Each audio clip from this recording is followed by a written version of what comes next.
Welcome to historic Kiel Auditorium in downtown St. Louis, where tonight the 7-7 Billikens of St. Louis will host the 7-4 Salukis of Southern Illinois. Good evening. Welcome back to Midnight Madness here on ESPN. I'm Dan Patrick, joined by former Memphis State great John Albright. Well, you're on the team at least there. You look at this game tonight, these two teams met earlier in the season, and it was Southern Illinois blowing out St. Louis at Southern Illinois by 39 points. The prognosis for St. Louis to return the favor doesn't look too good. Well, the reason is Rich Grauer is going to have to go into tonight's game without his leading scorer and his leading assist man. Kevin Foots is on an indefinite suspension. He won't be here to help tonight. Now, you lost a player Rich Grauer said is the best to ever play for St. Louis, Anthony Bonner, who's now with the Sacramento Kings. It'll be Southern Illinois in the red, the Billikens in the home white, and the Salukis control the tap. Dan, be very important for the Salukis to get a good start offensively so that the Billikens can't rely on that four corners offense and shorten the game.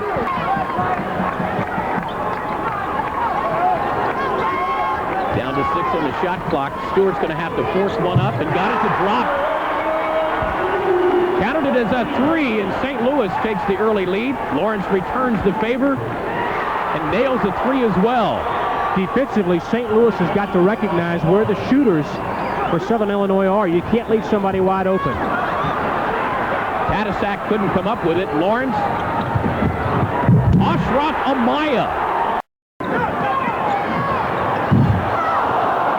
Mahan nearly knocked it in. Now you'd have to give that basket to the nearest Billiken if Mahan put it in. That would have been a tough call. 3-on-2 break. Orlando Stewart. Good recognition. Much improved basketball team. No longer can they be the doormat of the ACC. They're going to create some problems. Stewart with the tray. You said he was the key tonight for St. Louis. He's the quarterback. He's got to set the tone offensively, and although he's only a sophomore, he's going to grow up a lot tonight having to go against Sterling Mahan. Early on, you have to be impressed with what St. Louis has done. Stuff.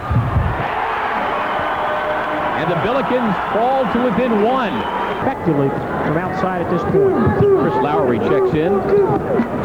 Replace of Sterling Mahan and Stewart.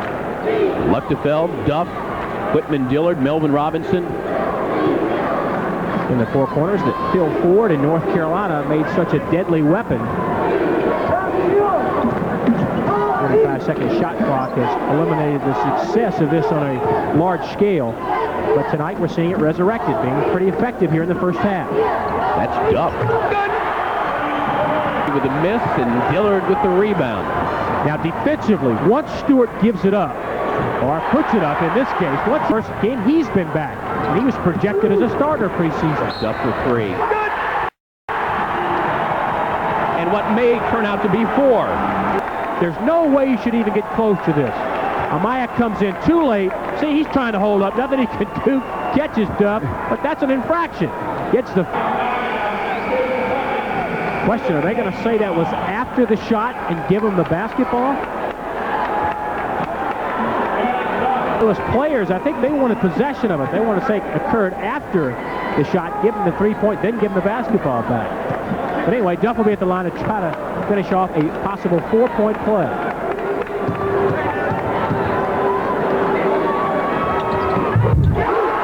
Starting capacity.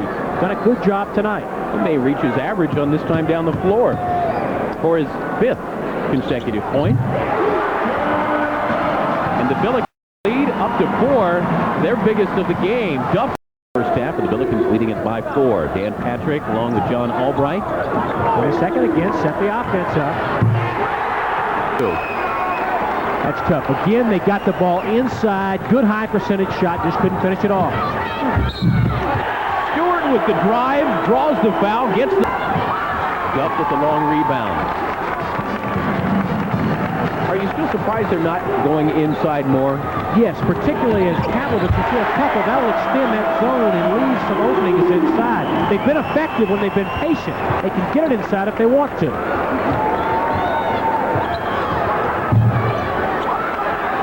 Tatasek with the rebound, and Mahan comes up with a steal.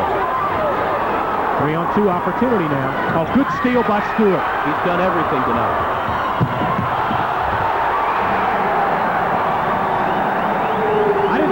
game plan today, did you? Orlando Stewart has taken control of this basketball game. If not for disciplinary reasons, you may not have been able to have seen this play by Mr. Orlando Stewart. This is not easy. This is on a break. Leaves a couple of people watching. 2 of his 19 points tonight. The reason why he's playing a lot is because of Kevin Foots and George Wallace not in uniform tonight. 6 minutes to play, and who would have thought that St. Louis would be even in the game, let alone leading it by 2. Duff.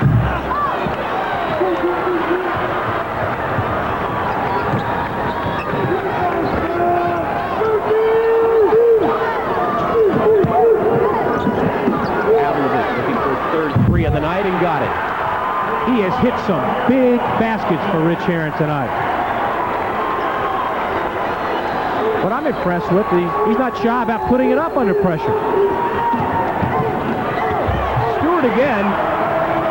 I'm not going to act surprised anymore. Getting it back. Cut off that communication. Pavlovich. Why not? Now, what are the internet? Southern with their biggest lead of the second half.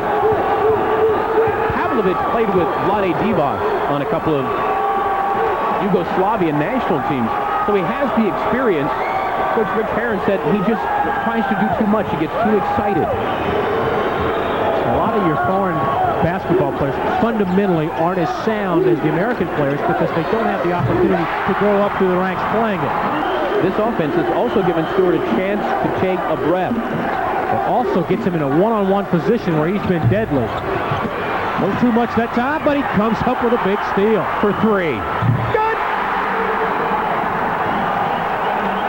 That's another one of those. You know, Rich Grauer saying, set it up. No. Yeah, that's it, Orlando. Good shot. Billikens retake the lead. Stewart with 27 points. He came in averaging 8. They are on their feet at Kiel Auditorium. It's been one of those games that you really have to salute both clubs. It's been a great battle. It's been a fun game to watch. And his first free throw attempt of the night, he has yet to score. For St. Louis, you can't afford another offensive rebound. Stewart with the rebound as we tick it down to 5.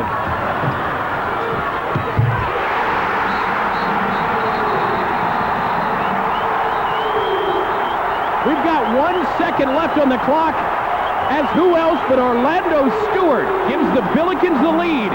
Foots and Wallace, he's not here if those guys are playing. Watch him. 3 Salukis all around him. Now 4. In traffic, puts it up. Big basket. Big basket. He's a sophomore, folks. He even double clutched. If you'll see, there's a hand in his face as Shipley gets a hand up and he double clutches right there. 4 Salukis all around him. Nobody can stop him. And he answers the club that lost by 39 in December. Well, we're cheating a little bit. I don't think St. Louis can see our monitor here, but one of the assistant coach is coming over and looking right now at the play. I don't know if that's fair or not. That's the home court advantage. I guess it is. It's their court. They can do whatever they want to. Look where Herron diagrammed the play. Well, Amaya is the player over on the right. Wait a minute. Wait. I don't see how the clock can start. I guess. We may have a replay of the 72 Olympics with the Soviets and the United States. Now let's watch. Clock still shouldn't start. The clock started. Nobody's touched that basketball. The game's over. It should be Southern Illinois basketball because... So he will probably stay with the one. Well, actually, you know, it's fortunate for the Salukis because nobody was there to receive that. It was only St. Louis, so the clock would have run out. They're going to get a second chance.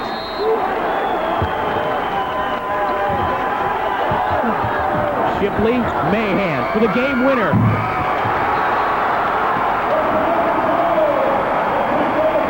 Rich Grauer.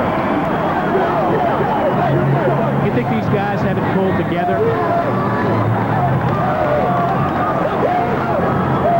The Billikens with reason to celebrate. The Billikens surprise the Salukis 57-56.